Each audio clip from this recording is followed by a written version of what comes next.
দেশ, আমাদের দেশ অর্থাৎ ভারত ঠিক এইরকম একটা জায়গায় দাঁড়িয়ে যখন বাংলাদেশ পরিস্থিতির দিকে সবার নজর রয়েছে, তখন রাজ্যসভায় আজ বিজেপি সাংসদ তিনিও বাংলাদেশ প্রসঙ্গ টানলেন এবং প্রসঙ্গ টানতে গিয়ে শ্রমিক ভট্টাচার্য দাবি করলেন সল্ট লেকে রোহিঙ্গাদের বাস।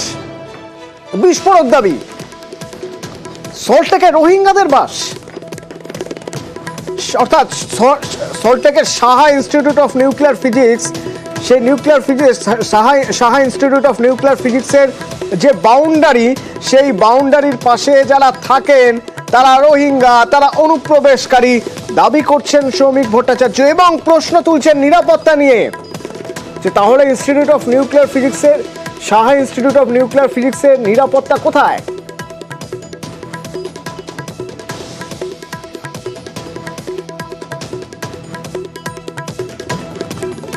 It is a serious security threat to the Shaha Institute of Nuclear Physics. It is a high security zone.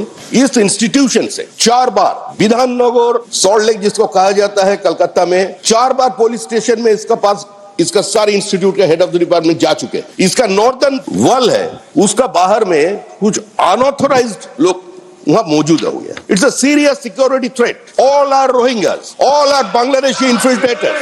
हम लोग खुलेआम बांग्लादेश से लोग को भीतर आने दे रहे हैं।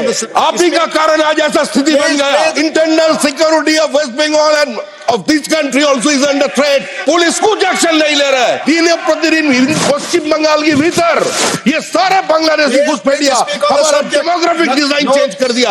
Atomic energy concern ministry should immediately evict that person of that particular place.